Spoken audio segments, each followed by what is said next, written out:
Hot dog money. The doling out of money for small expenses and entertainment.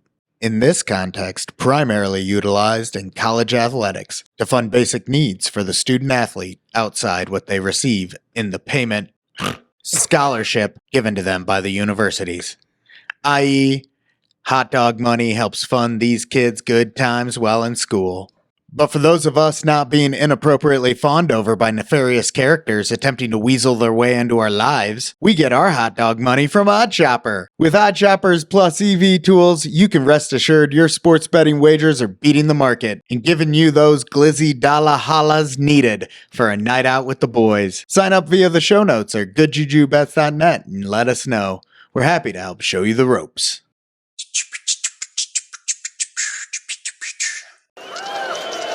We can't lose. No, we can't lose. Enjoy it while it lasts. Gambling gods, fickle bunch. Oh yeah, so easily We affected. have a shooter and a good one coming out for a new point. Get your bets down, ladies and gentlemen. He's a rolling point is 9, place 9. 9 a winner. Got a hot hand. Place your bets, ladies and gentlemen. They bet on absolutely anything. Don't make them prove it. There's anybody that I kind of felt a little aggrieved by, it was the mainstream sports media. You're tuned in to Gambling with Good JuJu. Welcome in, everybody, to Gambling with Good JuJu, the show that eats more glizzies than Joey Chestnut on date night. You see, Joey probably cuts back some for date night, but I bet it's still a lot. Right. So I bet so. maybe between the three of us, we could do that. Well, we're getting warmed up here. Do us a favor and like, follow, subscribe. Hit that button on your favorite podcast platform that lets them know you appreciate what we're doing. We're beyond excited to talk this episode with the author of Hot Dog Money, Inside the Biggest Scandal in the History of College Sports, Guy Lawson. The book is available now, wherever and however you get books. Read it now, before the movie comes out, so you can say you were cool and in on this story way before George Clooney was attached to it. Right. And you heard it from us? Yeah. So this week, we're all hot dog money, all episode. We're skipping the heat check, boys. Instead, let's take some time to talk about why I was so excited to talk with Guy and hear his perspective on this story. Fantastic. Wonderful.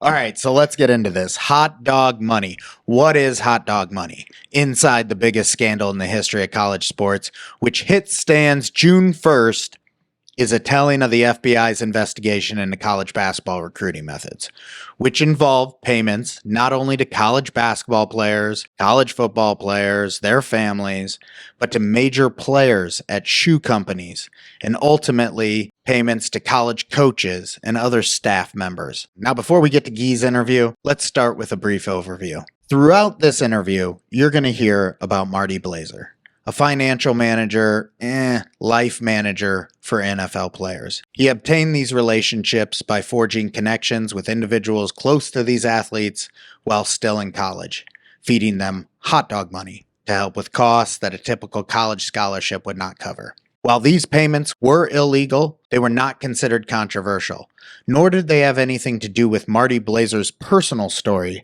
which involved embezzlement from his own clients and led to him ultimately choosing to become an informant in a case unrelated to his own woes. Other points of consideration that you'll want to keep in mind throughout this story. We do learn that the investigation into this case takes an abrupt turn, not through the actions of Marty Blazer or the NCAA, but of the FBI agents responsible for the case. Special Agent Carpenter is a name you'll hear referenced, as he was Marty's primary handler throughout the course of the undercover operation. Many coaches beyond the names mentioned in the book, many known by Guy himself, as he subtly alluded to in his conversation with us, are not named today, and as he references with the recent court rulings against the NCAA, still has done nothing to address the core issue that drives the demand for these type of operators working in the gray. Couple other notes. Some of the names he mentions Rick Pitino during our conversation and Will Wade. Major head coaches were openly caught in the course of this investigation discussing on FBI recordings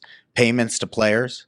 And these coaches, almost to a man, I'm not sure where Will Wade is right now, but almost to a man, they're all head coaches right now in the NCAA. So that is when you hear that conversation from Guy talking about, well, what does it all mean and what does it all represent and where's the NCAA in all this? I mean, you see a lot of who bears responsibility for all this. So ultimately, we still find ourselves in a situation that, unless torn to the ground and rebuilt, isn't going to continue with anything other than seedy operators taking advantage of those most in need of protection. The teenagers caught up in believing the influential people in their lives are truly operating from a sincere desire for the athlete and the athlete alone. And I don't think any of those issues are ultimately addressed with what we're seeing take place right now and the decisions being enacted against the NCAA. And I think Guy references that as well in this conversation and talks to that. So I was just about to say, what is it, like 2-point-something billion? It's just a fraction of the money that they've The proposed paid, amount. that they've paid for these players, essentially. $2.8 billion settlement. The entire percentage payout between the universities and what they keep and what goes to the athlete, as referenced by Guy in the conversation, is just enormously different. So hopefully that sets the stage for the conversation you're about to hear. But before we go to that, let's take a little time to talk about why this was something Breezy had to get into for the show. This topic's not gambling related, but it is intrinsically tied to gambling, both through the actions of the parties involved and the act responsible for ultimately bringing the investigation to an end. In Vegas, no less. So I'm not saying in any way, shape, or form I am an expert on this topic, but I am a nerd. I was at the University of Illinois when Dee and Darren and Lutherhead were all there, and we lost to North Carolina in the national championship game. And after college, steady decline in Illinois basketball. And I reached a point after college, I was like, hey, I have the internet. We used to have all these good players, and now we don't. Why is that? And so I just went and Googled it, and I found this website, illinoisloyalty.com. And on there, they have these threads just dedicated to basketball recruiting, football recruiting, so on and so forth. And so I got really interested in it because this gave you your hope for the future. Okay, we're no good right now, but don't worry. Jeremy Richmond's coming. Myers Leonard's coming. Brandon Paul's coming. All these dudes are coming. Turns out they did come. They were okay. We never reached those heights with Bruce Weber that we had under Bill Self. Well, one of the things I told you I was going to bring up specifically for this pre-conversation was Anthony Davis. Exactly. Being from Chicago. We were not in on Anthony Davis. We were in on Anthony Davis before Anthony Davis grew 8 inches or whatever in one summer out of nowhere and became a number 1 overall prospect. It was at that point that he gets involved instead with Kentucky. And there were rumors all over, open rumors. I mean, you'd go to Illinois Loyalty and you would read about it and they're like, yeah, AD's going to get the bag. And these people know people in Chicago. They know what's going on. They're like, yeah, that's not how Illinois is really operating. And I'm not saying Illinois wasn't doing anything then, Sure. but we weren't doing anything well. And you can imagine when Bruce Weber is your head coach, your ability to hand out the bag is a little different than when Bill Self is your head coach, right? 100%. Right. So you saw the precipitous drop at Illinois under Bruce Weber, and then it continued with John Gross, where I felt like John Gross probably had the understanding of what was going on, and he tried to pursue a lot of those people giving out those bags. And when he ultimately lost them, he lost them to someone who just did it a little better than him. And then we bring in Brad Underwood. Do you know where Brad Underwood was the year before he was at Illinois? Oklahoma State. One of the key schools brought up in this whole investigation is Lamont Evans, who went from South Carolina to Oklahoma State, was underneath Brad Underwood. He was there? Yeah. So Brad Underwood comes to Illinois. You know who one of the first coaches he hires is? A guy by the name Orlando Antigua. Do you know who Orlando Antigua is? No clue. John Calipari's shark. So we had Orlando on our staff early, and then he gets pulled away by Kentucky after a few years, and we had gotten Kofi and we had gotten Io. And then he goes away to Kentucky, and then when everything went down with Calipari going back to Arkansas, Orlando comes back to Illinois. Oh, neat. So we've had 2 different stints of Orlando Antigua. We have other assistant coaches who clearly know what they're doing. And suddenly you see Illinois putting out a roster that's stacked with European pros and 5-star transfers from other programs. We went to an Elite Eight this year. You're going to see us right back battling next year within a completely new roster. Everyone's new. We have like one player left from last year. Wow. And we're still going to be good. And if we manage to hold on to all those dudes, they're free agents every year, but who knows? We'll be really good the year after. And what's become crazy in this NIL environment is they are openly talking about all these contracts now and everything. But we still don't see, at the face value, the underseedy stuff that's still going on in the background behind it all.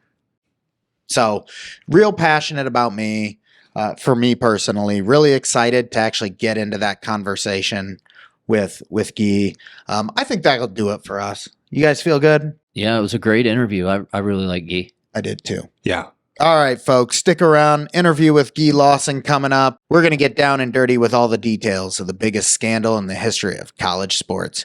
Good JuJu to your bets, folks. We'll talk again 2 weeks. Guy, welcome into the show. Before we get to the book, how closely, in general, did you follow college basketball prior to your participation in this book? You know, I had a girlfriend at one point who was a former cheerleader for the Tar Heels. So that was like a time in my life where I was kind of got into it. It was a pretty peak period for North Carolina. I mean, I'm like a casual observer. I didn't go to school in America. I've lived here a long time. I have something that I describe as ironic closeness to the United States. I grew up next door in Canada mostly, and then Australia and England. And it just sort of, I'm fluent. I speak the language, but it's not my native tongue, if you know what I mean. So I know college sports very well, but I don't have a team that I cheer for in particular. But as a person who studies corruption and American institutional decline, if you want to call it that, or if it's declining from any spot, I don't even know that it's ever been anything different. College sports to me was evidently a very broken institution. It just struck me that lots of people know that. Maybe everybody kind of knows that, including the colleges and the NCAA. It's like this kind of open secret that people are all operating by. I don't know what the good analogy would be, but I liken it in the book to organized crime. It's just sort of one of those things that's just existing in the water. Everybody sort of loves the fairy dust of amateurism and the idea that they're just playing for their school, even though they know it's nonsense. And even though that's just basically a minor league development for pros. So I don't know quite how to explain that kind of collective delusion, but it's definitely an American thing. Well, maybe I can help by contributing to that. I've been following for my own university, like the online message board forums and things like that really, I mean, there are massive communities out there talking about high school, grade school, all those sorts of activities. It's like Tinder, but for sports. Yeah. And all these lonely people. And you would hear about it way before like this FBI investigation. I mean, and they would talk about it online in public spaces under anonymous accounts and stuff. And the things that they would say come true. Yeah. You would know the information that they're putting out there is accurate. So yeah. I mean, that was the attraction for me. Marty Blazer, the main character in the book, approached me, and I was working on something else at the time. And it happens that people come to me, criminals come to me from time to time, but usually it's difficult to find a story in it, let alone a story that can carry a book. But Marty was bound and determined to tell his story, and it took me a little minute to figure out, well, okay, so what's really different about this story? As you say, it's corruption in college. As I say at one point in the book, it's like writing a book about air. It's just everywhere, right? Like it's like investigating air. But when you think about it, Marty had a unique position. He was a guy who really knew the details, really knew the ins and outs of it. And he was going to he was out of the game, could never go back, convicted felon. And he's just like, you know what? I'm the one guy, the one mobster. I'm like the, Sammy the Bull Gravano, or Catch Me. He called himself Catch Me If You Can. I'm like the guy that knows how to kite checks and how to fake things. I'm going to tell you how it works. And there's a scene in the book where at the end of this whole years-long adventure of undercover, first of all, being a corrupt financial advisor for NFL players, then being an undercover for the FBI in college basketball. At the end of this, I think it was after the trials, but Marty hadn't been, after all the convictions, all the press, and all the sort of publicity around it, Marty got a note that the NCAA wanted to come in and have him explain to them what had really gone on. So he goes, meets with them in a conference room at a hotel near an airport in Pittsburgh, near the airport in Pittsburgh, and spends 8 hours detailing the ins and outs, like who took 10 grand, who took 50 grand, which players were trafficked in and out of these things. And the NCAA knew none of this because it hadn't been in the press. This book has got a lot of new material. And at the end of this 8 hours, Marty says, well, do you have any questions? Any follow-ups? And the guys look around the NC, there's like a dozen of them. They look around and go, no, I think you've covered it. Thanks very much, Mr. Blazer. It's like they don't want to know. They actively do not want to know.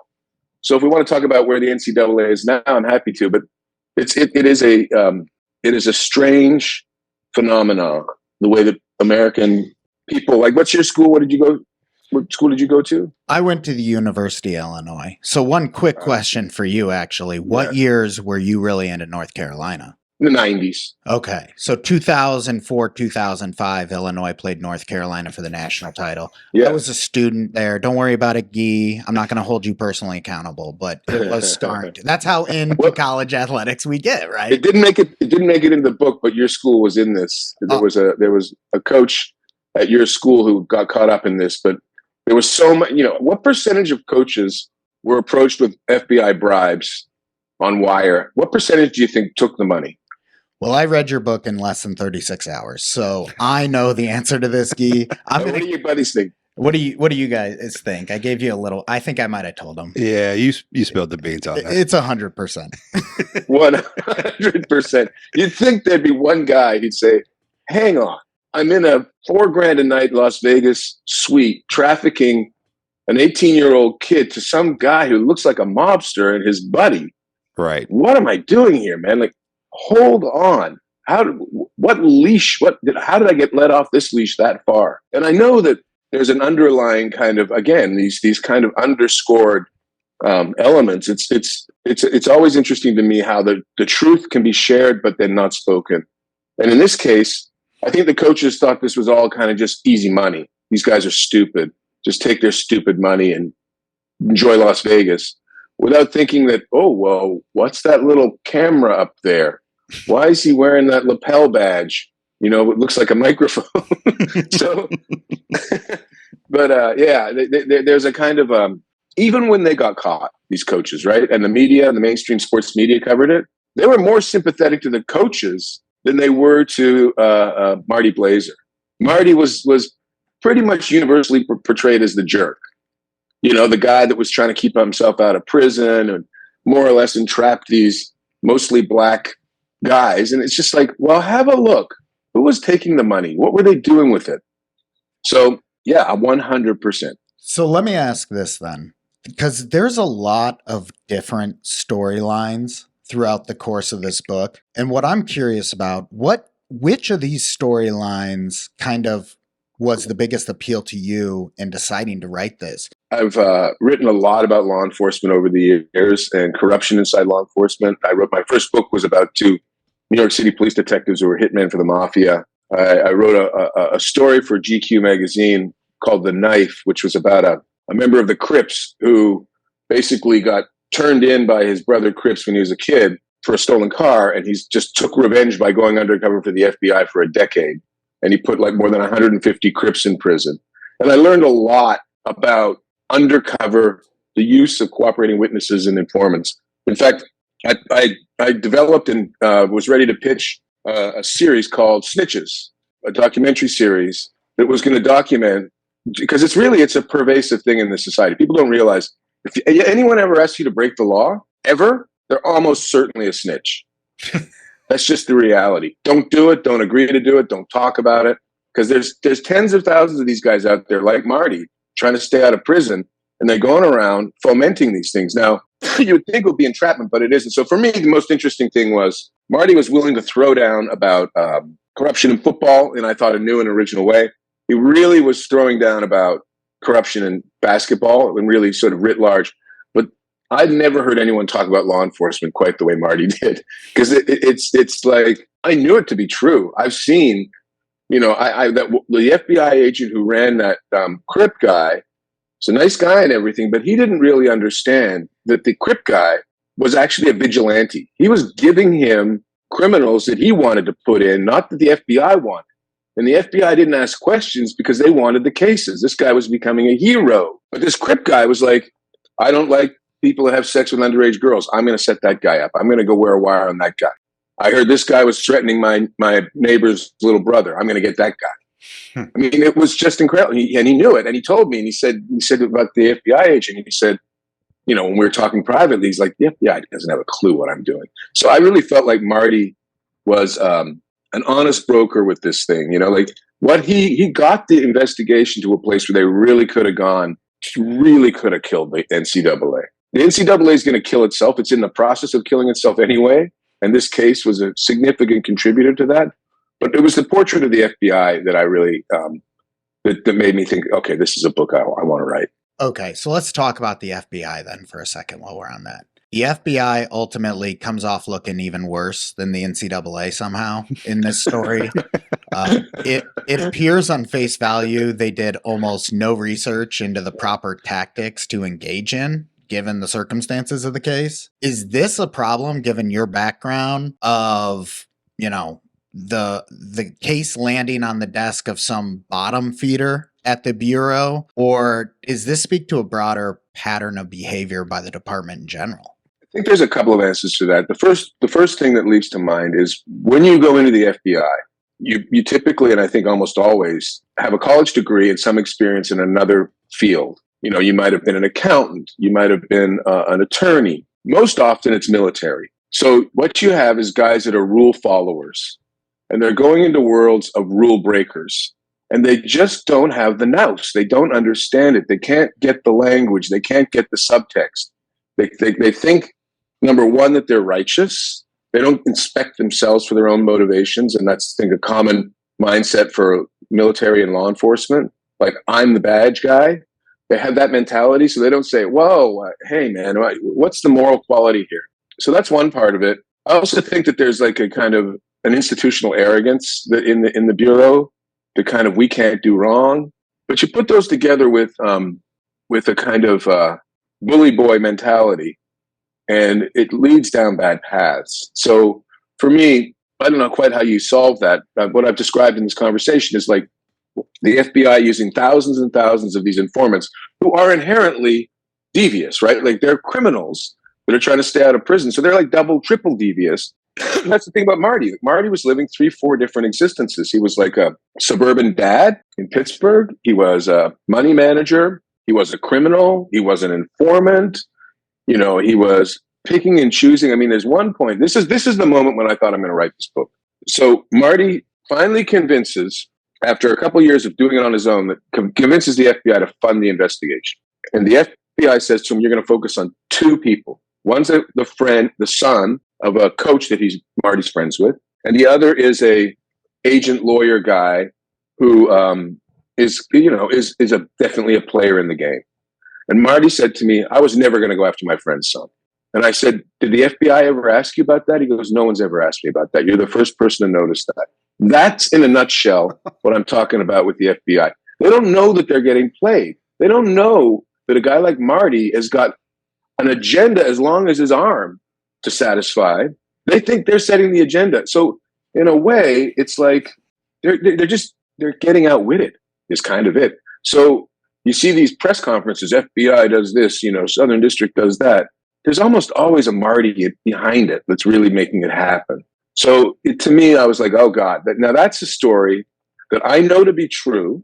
I couldn't write about it with that Crip guy for a variety of reasons. Mostly it was just in a magazine context. So it's hard to expose something like that complicated and important in the context of 6,000 words. You need a book to really get yourself there.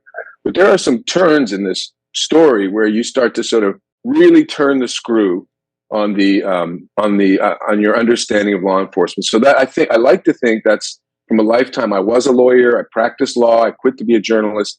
I've been studying law enforcement for, you know, my whole career really. And my first book, as I say, is called The Brotherhoods, which I think it might be becoming a movie sometime soon. It's about those NYPD hitmen, the police cop hitmen. And I wrote the story about the main cop who caught them. And he just was a fantastically cynical, smart detective who, he was like, I was like, is it kung fu? You snatch grasshopper, you can snatch the pebble from my hand.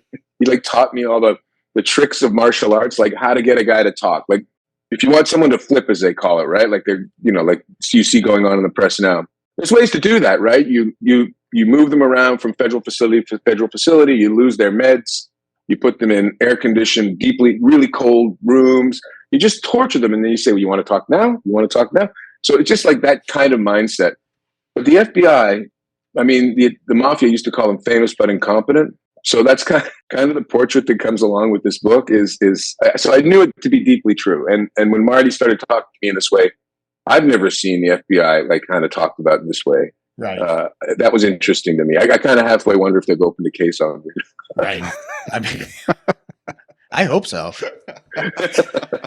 So we learned throughout the book the ultimate convictions of relatively minor NCAA characters such as Christian Dawkins, Rashawn Michelle, Tony Bland, and Merle Code.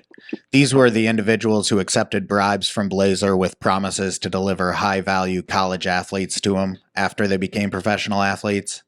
You portray quite succinctly how this was to be the very start of climbing the ladder and identifying the most responsible parties for these practices. Who ultimately was the target of the FBI then? Well, that's just it. The target, I think, was the press conference. It was the announcement. It was the glory. It's I don't know if you use potty words, but it was BS. That's not a joke, really. I'm really not like, it's funny, but it's not a joke. It's like the Declaration of Victory. We have your playbook. That is kind of like the bravado. That's what pissed Marty off about it, was because they were in a position to. This was a unique time. No, this is a unique time and an opportunity. They had the opportunity, as Christian Dawkins says, and you're correct to say that he's a relatively minor figure in the scheme of things, but Tony Bland wasn't so minor. I mean, he was on his way to becoming head coach at a big program. Merle Code was not so minor. He was running probably the biggest grassroots program in the country, and bringing along the next generation of superstars. So, it's minor in the sense that it wasn't Rick Pitino or Will Wade or, the head coaches. But as I say in the book, and I don't think that this is new per se, but I think it's new in how it's understood in detail. Head coaches don't do the dirty work.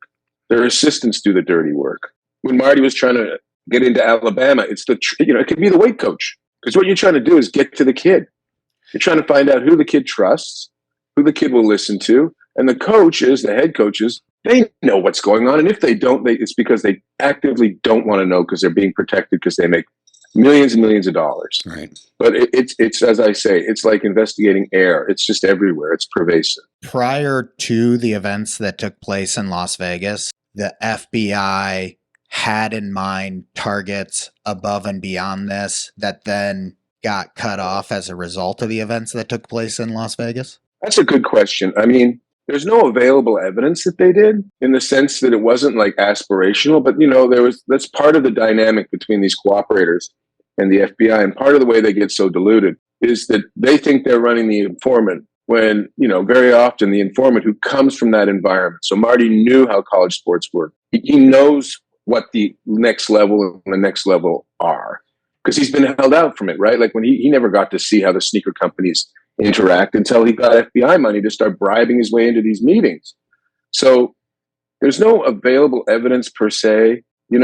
Part of me thinks that they didn't want to go there because it's just too much. It's just too much. People love college sports. There's an amount that people will take about their beloved entertainment industry, and then there's an amount they won't take, right? Like, if all of a sudden every, movie star is, a different gender or something, like everything's just thrown upside down, people are not happy about that. So, you want to believe in the Illinois, you want to believe that your team's maybe a little different, or you don't want to have to stop watching them, right? Like you don't want to have to give that up. Right. So on some level, it's almost like self-regulatory. You see it now in the NCAA's increasingly desperate attempt to stay alive through this name, image, likeness program, and now this proposed settlement. I've been writing about it for Rolling Stone. I don't know if you've seen those editorials. You might use them for Viz for this anyway. It's like part of the collective half-truth telling to ourselves, to Americans themselves, is like, just say it ain't so. Just say it ain't so. Let me keep my game. Let me watch the, March Madness without having to look at these people and see criminal conspiracies and see people who are kind of immoral. So then this kind of brings the universities back into the fold for me. Given the nature of the investigation itself, a lot of focus on the FBI angle, a lot of focus on the coaches angle, not so much as discussed of the universities themselves. Personally speaking, in my mind, the most responsible individuals in all this are probably the university presidents who let it get to this place to begin with. But yet, in the course of this investigation, the universities are portrayed by the government as the victims in the case. I mean, that's the upside down world, right? It's ridiculous. They are the predators.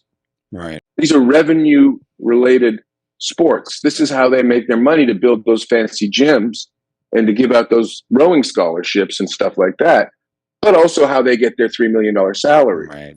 It's like there's nobody's interest is in really saying this is all bullshit. So they made them to be the victims. It's like literally the inverse. It's like blaming the little old lady who gets her purse snatched. It's like, you've got to be kidding me.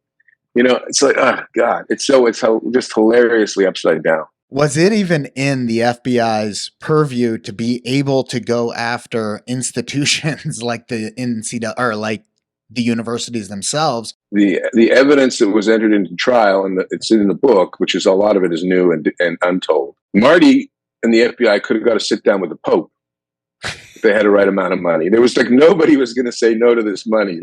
They could have got university presidents, athletic directors. I mean, they had the associate athletic director at Alabama, which never really got into the press properly. But I mean, one of his jobs was to protect kids from being preyed upon by the very people that he was taking money to allow exclusive access to. So, yeah, would they have got Rick Pitino in a meeting? We'll never know.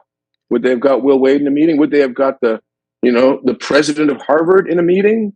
Who was going to say no to this money? There was just that's the sort of like the sad stroke true part of this, which is, are there human beings that can withstand this form of temptation? And if there isn't, how do we get structures that, number one, protect and educate the kids so that they see what's going on around them in 3 dimensions? So in my view, this settlement, I know you'll probably talk about it in your intro, but this $2.8 billion settlement that the NCAA has proposed, that's basically the equivalent of someone saying, I've been stealing from you for 100 years. I'm going to continue to steal from you for the next 100 years, but now I'm going to give you 20% back. And that 20% is only going to be on future money. So it's not what I stole from you before. That's all off the table. So in my view, as I said in the Rolling Stone piece, one of the Rolling Stone pieces, a significant chunk of that of money that comes from any settlement. And remember, $2.8 billion is an opening offer. That's how desperate they are. That's not where it's going to land. If it does land, it's going to be like 10x that. So, but I think a really significant piece of that money should be put aside for every sport, every athlete that goes to college, Division III, Division IV, whatever, has to do a financial literacy course in the first semester where they learn about corruption. They learn about relationships between agents, money managers, what NIL deals can look like. The NCAA would have to regulate and enforce people who are interacting with the kids. That costs money. So there's a lot of ways. The person who is not portrayed as the victim in any of the legal proceedings or really anywhere but in this book are the kids. And the kids are the victims. That's the one through line in all these things.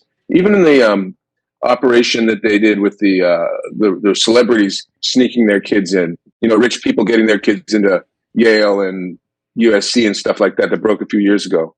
Most of those kids, I'm not saying all, but most of those kids didn't know what their parents were doing. So it's like, you got to remember what it's like to be 17 and you've got these forces around you. I have 2 kids that just went off to university a couple of years ago. And guess they're going to school up in Canada because when you actually step back even a little step further back from sports and you look at the cost of college education and you look at the amount of student debt, you start to see that these institutions are really deeply troubled. Really, really deeply troubled. And so, yeah, the university president of the school that charges $80,000 So a kid can come out of college with $300,000 in debt. And, how do you start your life like that?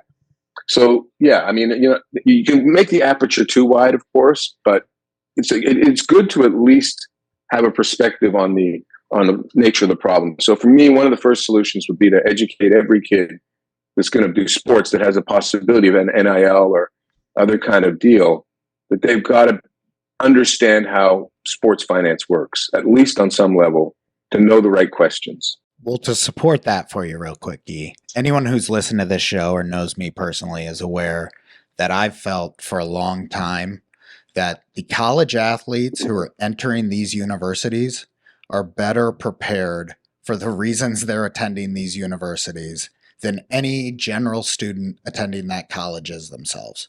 And that it's the university's responsibility to put them in positions for these massive industries that have been created. I mean, these are these are billions and billions of dollars of industries, not just college athletics, but what it can feed for their futures in professional athletics or in all the different industries that touch professional athletics.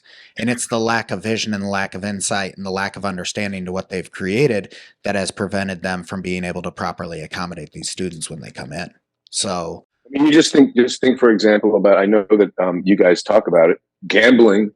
Just think about the amount of money that sloshes around inside that world. We're well aware. And that these kids are exposed. Yeah, and these kids are exposed to that, right? Like, they're the engines of that. I mean, I bet you there's as much money bent on March Madness as any event in the country. Right. I don't know about the Super Bowl, but I'm sure it's close. Let me get you to a couple fun questions before we let you go here. It's mentioned in an interview with you that Marty mentioned to you he was disappointed some of the more colorful stories didn't make it into the book. Anything you found particularly interesting you can share about Marty's story that didn't make it in? Well, there's an interesting dynamic with that. One of the things that I've discovered over the years in interacting with people and telling their stories is that what people think is good and interesting is not necessarily what's good and interesting. And that's part of my job, is to make sure, like, talking about going to a club once or twice is good and fun, but doing it 300 times is not good or fun. So, there's an example in the book where I just thought it was the best example of Marty clubbing. So Marty wanted more clubbing in the book, and his wife wanted less clubbing in the book. So, but there's this one example where he took this guy down to Miami, and he was pretending that this guy was going to finance these corrupt payments. The guy didn't even know what was going on. Didn't even know why he was in Miami. He just thought he was hanging around with famous athletes. And the guy gets so hammered with Marty, they go to clubs, they go to a strip club. He's drinking so much. They're in the Uber on the way back, and the guy tells the Uber driver to pull over on the highway on the interstate. Marty thinks he's going to throw up. The guy gets out of the car and defecates on the highway. I figured, like, we'll do that one story, Marty. So, like, that gives you the flavor of where these guys are heading, these guys in their early 40s or whatever.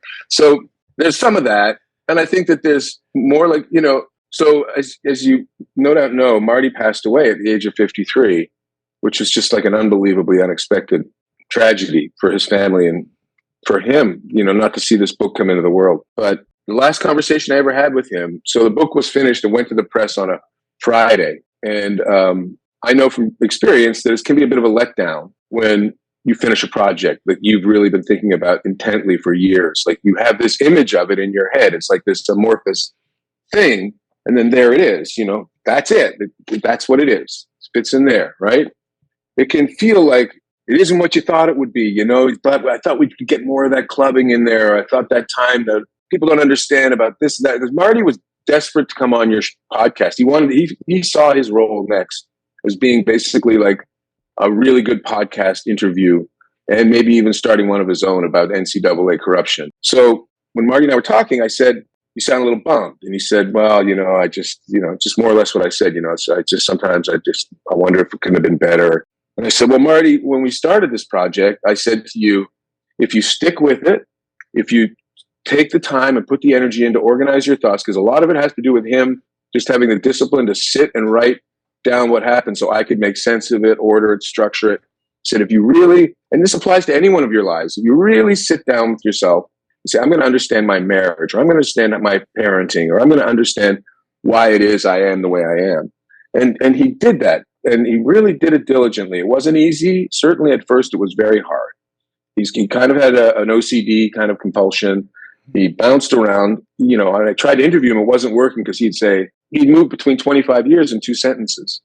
And I'd say, no, just do it in order, Marty. And he's like, I can't. This is how my brain works. I'm like, well, it's not going to work. So do it this other way. So I said to him, did that happen for you? Did you get to understand why you did what you did in a better way? And he said, you know what? I'm really glad you asked me that. It did work for me. I did get to understand myself better. I know how this happened a lot better now that I put the time in, a couple of years of work, a real kind of like, this was his most precious thing, apart from his wife and kids, was this story. And I said, well, Marty, like, hang on to that, man. Like you've got something really, really wonderful for your life now. You understand yourself in this new way. And he says, you know what? You're right. I'm going to try to look at it that way. And he died 2 days later. I mean, I never thought that would be my last conversation. And it's almost like, I got the Audible book.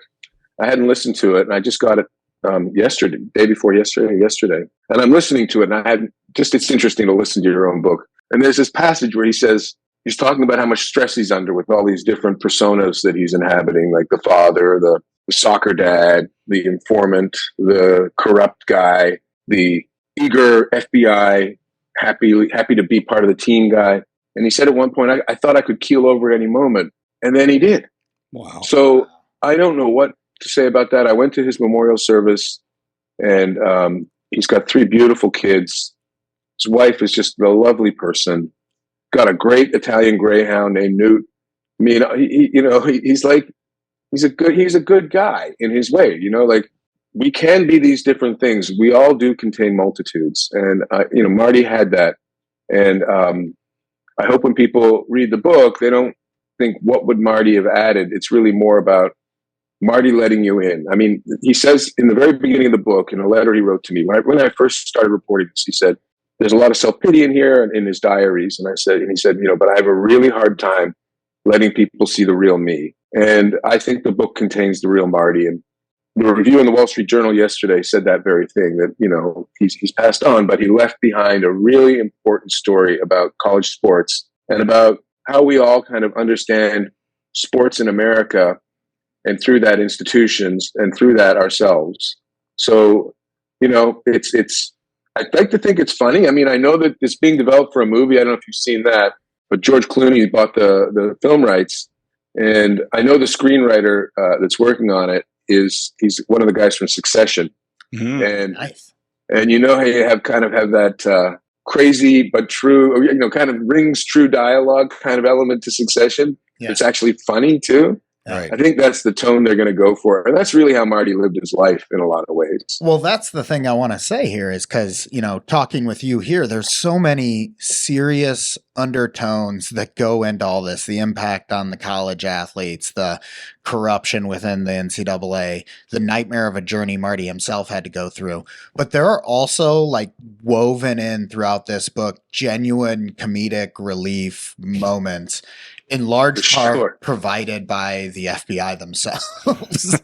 And that to me is like, that's for me in my world of writing these kinds of stories. I mean, they don't fall from trees. They are hard to find, these stories, but that's when you feel like you're really strumming the guitar, when all those 6 things can be true all at once. You just sort of feel like, wow. And I always say to people, you're doing something, you're on to something when you get up from your chair and burst out laughing when you write a sentence. Right. Like it's a really good sign that there's something that some other people might like too.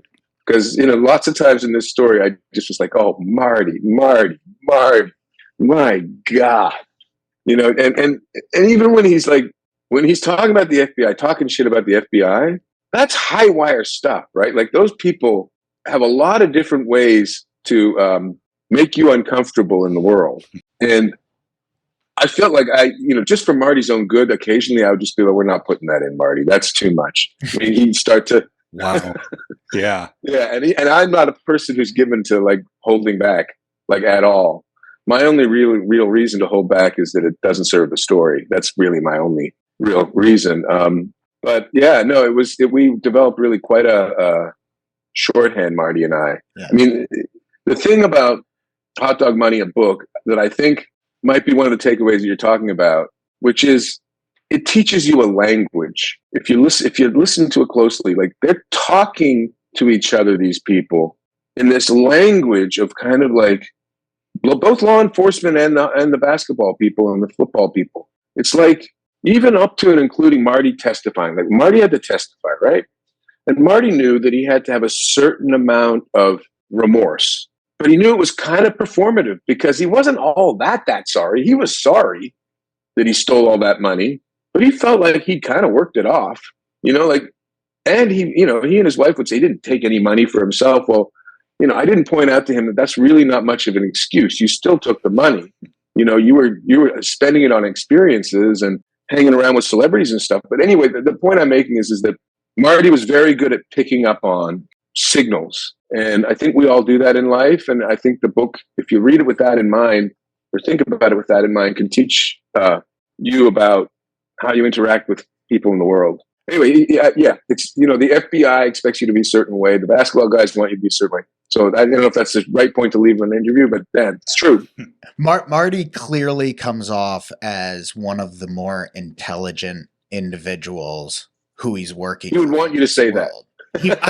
I mean, he does. One final question before we let you go. You obviously built this strong relationship with Marty throughout the course of the book. Outside of Marty, who was your favorite character to research and write about in this story? I was pretty fascinated by Special Agent Scott Carpenter. It's not much of it. A lot of it didn't make the book for a bunch of reasons, but he got charged with stealing of the $13,000 to go gambling in Las Vegas. Is one of the scenes in the book. The special agent who was in charge of the case, and then when he pled out, and the proceeding was in Nevada, maybe Arizona. I can't remember why it was where it was. Maybe that's where he lived. In any event, it was in the court records, and his wife wrote. There's letters from his parents, and his wife wrote a letter, and it just the portrait that emerged of him. It's not really in the book nearly as much as it should be, in my view. But when you get to a certain point in a story, which these events are really towards the very end of the story, you're driving for the end. You don't reach back in time and spend 3 or 4 pages giving this exegesis. But he had an interesting and complicated backstory with the military and his marriage and his growing up wealthy in New Jersey and portraying himself as this sort of redneck guy. He went to Wake Forest. He got just enough of the southernness sprinkled on him at college. And then he had time in Iraq. And he clearly developed a real substance problem that he was able to sort of function through. To me, he was like a book in himself, if he would ever tell it. But as you say, there's these elements that are sort of funny. But that's actually was a really sad story in a way, because he really, really did undo himself. And he really harmed his wife. And they're, I hope that they're together. I hope they're on the mend. I hope that this book doesn't further harm them.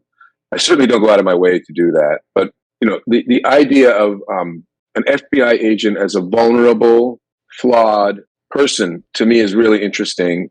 And I don't think that is something that is nearly often enough portrayed in society. Like what cops are really like, what's underneath the hood of all that power. So yeah, to me, that was really interesting. And another guy that I found interesting was Robert Boone. Those prosecutors, they have so much power, like, oh my God, and so Boone wore it well, and he was a man of his word. And so that's, to me, if there's going to be a redemptive character, it's Boone, who sort of had to make, lemonade out of these lemons. Well, I will say the way you approach the writing of Special Agent Carpenter, early on in the story, you're laying out many of his characteristics as you just described them. And while I'm reading it in the moment, I'm thinking to myself, man, what's Guy got against this guy? Kind of the initial writing of it. And then when you drop the bomb on Las Vegas and what happens, it triggered for me. Oh, he probably had some fun writing about this guy. I did have fun's not the right word, but it was more like, just to take you back to that Crip story that I wrote for GQ. I never got to sort of tell the real truth of what was going on with the FBI in that context. So for me, it was gratifying to sort of this is what it's really like. Like when you see James Comey, or any of these FBI guys, No. They're not that perfect guy testifying on television. They're the guy that goes home and is mean to their wife, or kicks their dog, or or is really a good guy, and there's different characteristics. I didn't have anything against Carpenter. What I felt about Carpenter was that he came from such a righteous place. Like, this is my case. I'm getting these bad guys. But the truth is that underneath it, and I mean, this is one of the other messages in the book, is that everybody's human. Everybody's flawed and making mistakes. And that was one of the elements that kind of, if there's anybody that I kind of felt a little aggrieved by, it was the mainstream sports media. It's been, since the book has been published in the last couple of days, it's been amazing to me that the publicists are talking to places like ESPN and, the usual sporting outlets, The Athletic, and, the podcast guys. And they're mostly saying, oh, we already covered that story. But they didn't. The way they covered this story was to say Marty Blazer's a sleazebag. And that's just one element of it. Like Marty's kind of survivalness, his ability to steal $2 million and not go to prison. I mean, that's pretty much a miracle, right?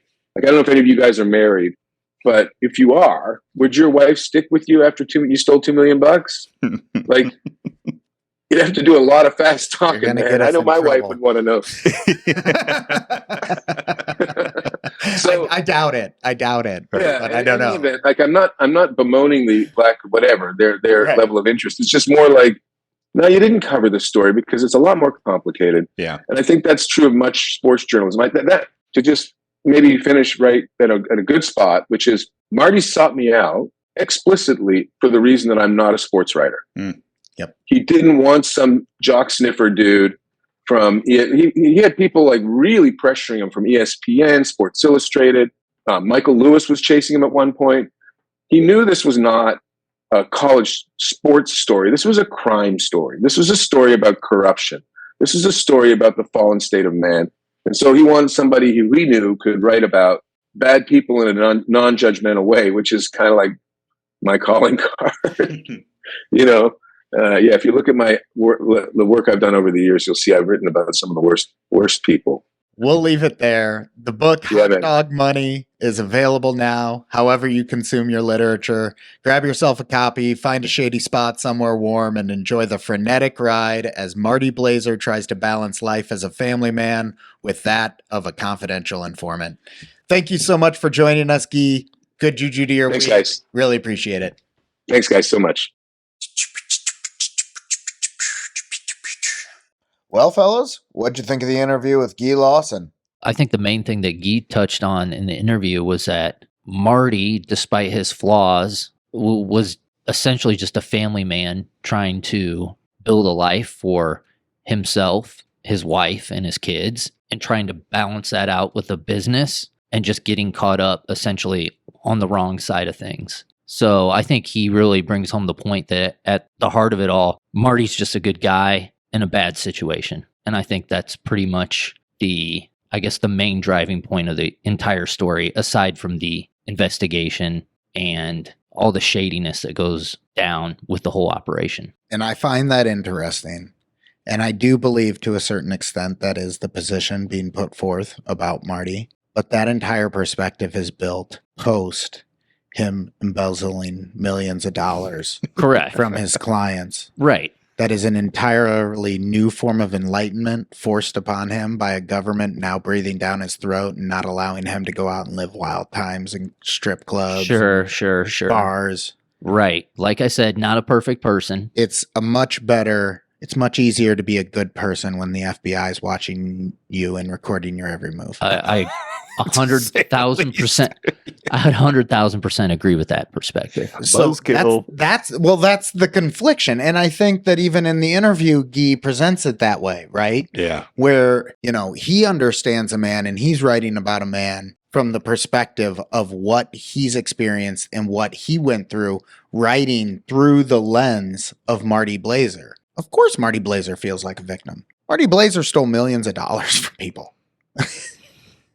And I don't think that Guy even necessarily wants him to come off as a victim, but as a complicated human being. It's one of the plot lines I think I struggled with a little more. Yeah, is definitely an interesting storyline for sure. Like at any point, Marty Blazer couldn't have leveraged his own finances to get himself out of that hot water. Right. He had to steal it from his clients.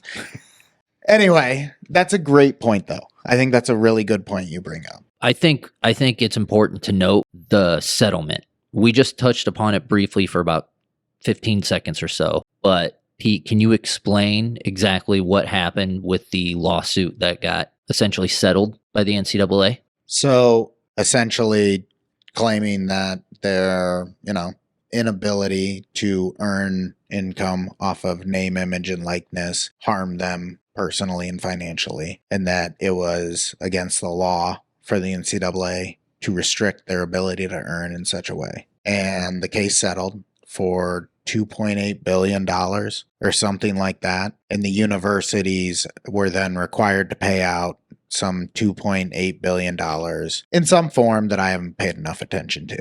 To me, the real news is this breaks the dam. The government has now said, or the NCAA has now conceded, we pay players. So once they pay players, now the university can pay these guys directly as opposed to, what's happening relying in the on stories, right? boosters, relying on NIL clubs, relying on those sorts of outside sources to provide income for the athletes. Now, the whole course of this book, where it gets so interesting, is that this book really dives into how these middlemen get access to these players and why it's important to them that they have access to these players. By getting access to these high value players who eventually become pros, they then can sign on as managers or as financial planners or as agents or all these different roles, or to sign on with their shoe company, be their exclusive shoe company, all these different things. So when you attach them early, they aren't committed to anything necessarily.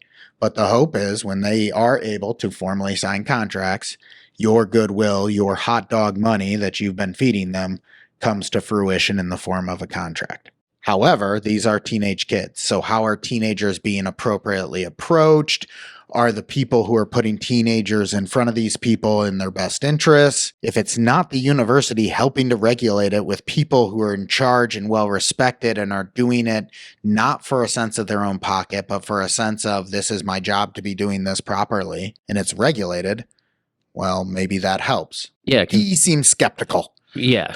Well, there's a huge issue with these assistant coaches that he talks about taking the money. These are their mentors. Right. These are like Chuck Persons was a father figure to Austin Wiley. And you read in the book just how close their relationship really was. And Chuck Persons goes down in the course of this investigation. And it's a really interesting read into, specific conversations that are recorded on FBI wires where they were able to transcribe and put into the book. Here's exactly what Chuck Persons was saying to Austin Wiley when they're beefing, and Chuck Persons is in the middle of trying to get $10,000 out of Marty Blazer at Austin Wiley's house. Yeah. Isn't that crazy? It is crazy. Like, we all knew it was going on, right? To a degree. Yeah. But hearing the firsthand account is fascinating. And correct me if I'm wrong, in the book, and we talked about it briefly in the interview, but we never really get to the head monster of it all, right? There is no head is my takeaway from this. That's my understanding from what Marty, that's what had me so confused is I think when we ask, what are you really targeting? Who was the FBI really targeting? What's the real answer there? I mean, there is no answer. What are you going to say? Oh, we're going to try to put all the university presidents in jail? Right? We're going to go Bring down Nike. Yeah, is Phil Knight going to jail for this? Absolutely not. They're not doing any of that. So what's left? It's just the people who are operating an ecosystem with no regulation. Yeah. You don't have any choice but to live in this world. Right. So, or even worse, pseudo self-regulated.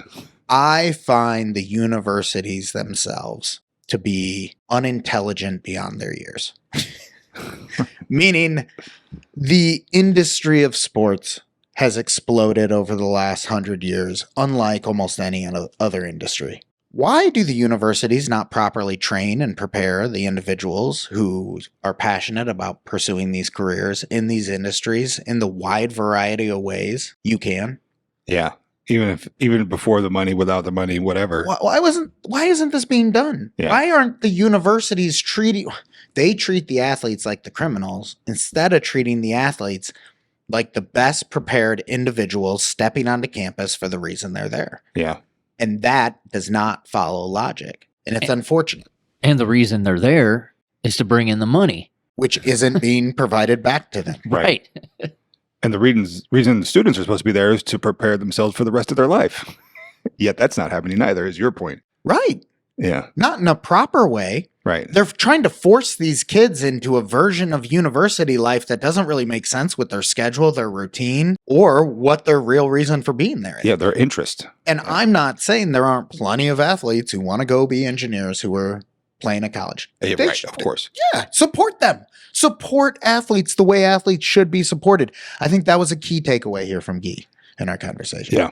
All right. That's going to do it for us this week, folks. Thanks again to Guy Lawson for joining us. You can find his book, Hot Dog Money, on shelves now. Good juju to your bets, everyone. We'll talk again in 2 weeks with Sammy P. Talking NBA draft conspiracies with Good Juju. I can't wait. We're not even exactly certain where this conversation is going to go, but we're excited to talk with Sammy. He's a great follow on Twitter. You can find him on Nesson or on Fox Sports. So stay tuned for that, folks. We're going to have fun with him in 2 weeks. Good juju to your bets. We'll talk again soon. Bye.